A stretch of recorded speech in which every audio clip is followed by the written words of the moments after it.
সাথেই আশ্চর্য এশিয়া সেরা হুগলির ক্যারাটে কিড আরাত্রিকা চক্রবর্তী কিভাবে সে সাথেই আশ্চর্য হলেন। দেখছেন বিএস নিউজ, অবশ্যই সাবস্ক্রাইব করে সঙ্গে থাকুন, দেখতে থাকুন সম্পূর্ণ ভিডিওটি। আরাত্রিকার বাবা অভিষেক চক্রবর্তী মেয়ের সাফল্যে বিরাট খুশি। তিনি বলেন, আমরা খুবই খুশি, মেয়ে যে এই রেকর্ড গড়বে আমরা আশা করিনি। মেয়ের ক্যারাটের প্রতি আগ্রহ দেখে, ইচ্ছে দেখে রেকর্ডের জন্য গত এপ্রিল মাসের শেষের দিকে আবেদনও করি।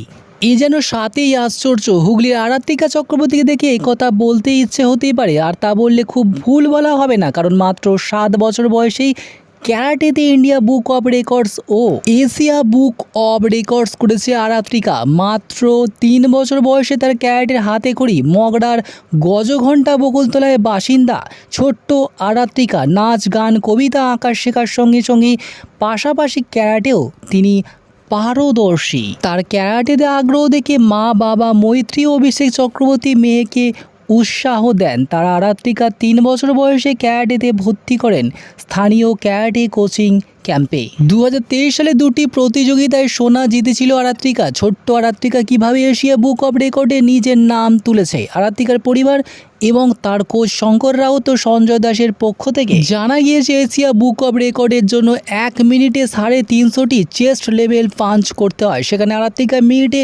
690টি পাঞ্চ করে রেকর্ড করে। তার ভিডিও পাঠানো হয় ইন্ডিয়া ও এশিয়ার বুক অফ রেকর্ডসে। কর্তৃপক্ষের তরফে আরাত্রিকার এই ভিডিও খতিয়ে দেখে 480টি পাঞ্চ বৈধ বলে ঘোষণা করেন। তার ফলেই তৈরি হয়েছে তার নতুন রেকর্ড। এরপরে আরাত্রিকা যদি একসঙ্গে 2 জায়গা থেকে আসা পুরস্কার। গত মঙ্গলবার সেই শংসাপত্র হাতে পায় চক্রবর্তী পরিবার। সভাপতি মেয়ের সাফল্যে খুশি, বাবা মা, কোচ থেকে পরিবারের সকলেই। হুগলির গর্ব আরাত্রিকার মা মৈত্রী বলেন, পড়াশোনার পাশাপাশি মেয়ে খেলাধুলাও করতে চাইলে সেটাই করতে দিই, আমরা ওকে কোনো চাপ দিই না। আমরা চাই মেয়ে যাতে নিজের আত্মরক্ষা নিজেই করতে পারে, তাই ওকে ক্যারাটেও শিখিয়েছি। মেয়ে নাচ, আঁকা শেখে, কিন্তু ক্যারাটে ওর কাছে ভালোবাসায় পরিণত হয়েছে। দেখছেন বিএস নিউজ, আরও ভালো আপডেট সাবস্ক্রাইব করে দেখতে থাকুন সঙ্গে সঙ্গে বিএস নিউজ।